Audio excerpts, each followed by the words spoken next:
ازيكم حبايبي؟ هنعمل مع بعض النهاردة بقى وصفة خطيرة هتعجبكم جدا، وهي صدور الفراخ المشوية على جريل البوتاجاز. مش هنستخدم خالص الفرن. وكمان معاها مكرونة بالصوص الابيض، وصوص خفيف بقى مفيهوش دهون كتير. يعني الوصفة جميلة جدا كمان للي عامل دايت، بس هنقلل المكرونة شوية. وكمان الولاد هيتعجبهم جدا، علشان دايما يقولوا عايزين اللي هو البانيه. البانيه طبعا مش صحي، لان احنا بنستخدم فيه زيوت، والزيوت دي مش صحية خالص. كل المقليات والحاجات دي مش صحية. احنا هنستخدمه النهاردة الصدور، ونعملها بطريقة صحية، وكمان طعمها حلو جدا هيعجبكم. عايزة اقول لكم ان الوصفة دي جميلة جدا بجد، وكمان لما بنحط كمان الخضروات معاها بنستفاد بكل الفيتامينز اللي موجودة في الخضروات. يلا نبتدي مع بعض، بس يا ريت الاشتراك في القناة ولايك وشير لو عجبكم الفيديو. ويا ريت كمان الكومنت مفيد جدا، لانه بيرفع الفيديو لاكبر ناس يشوفوه، وكمان علشان يوصل لكم الحاجات الجديدة اللي انا بعملها. يلا نشوف المقادير مع بعض.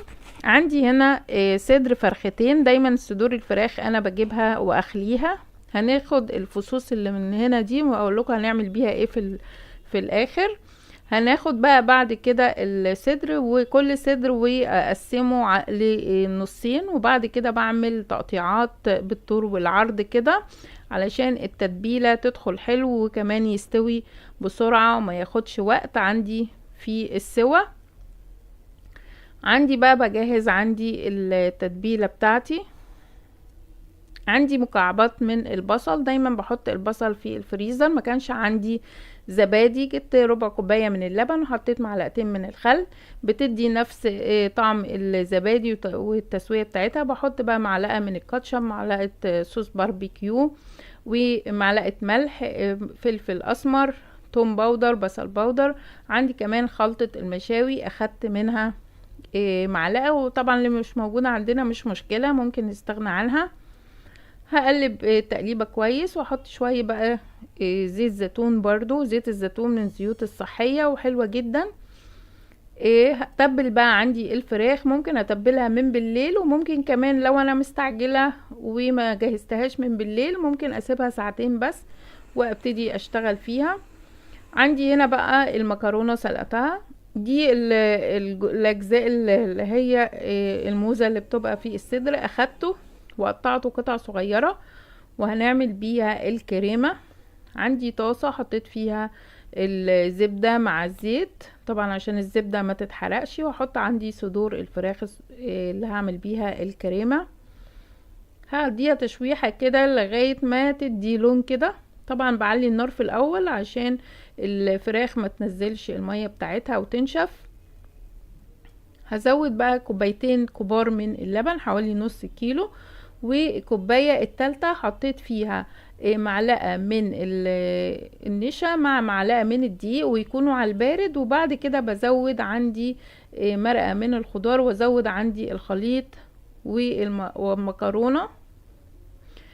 اسيبها كده لغاية 5 دقايق كده بالظبط في الصوص وتستوي، مش بتاخد وقت خالص. ممكن بقى اقطع شوية بقدونس، كزبرة، فلفل الوان. طبعا اللي انا حطاه ده فلفل احمر مش طماطم، بلاش نحط طماطم.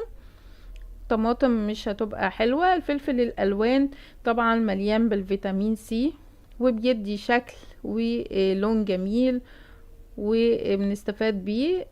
هجهز بقى بعد كده الجريل بتاع البوتاجاز. هحط معلقة زبدة، معلقة زيت، وهحط عندي بقى صدور الفراخ اللي سبتها لمدة ساعتين او من بالليل، وابتدي بقى اقلبها كده على الجنبين لغاية ما تستوي. لازم برضو اعلي النار في الاول علشان الفراخ او صدور الفراخ ما تنزلش المية بتاعتها.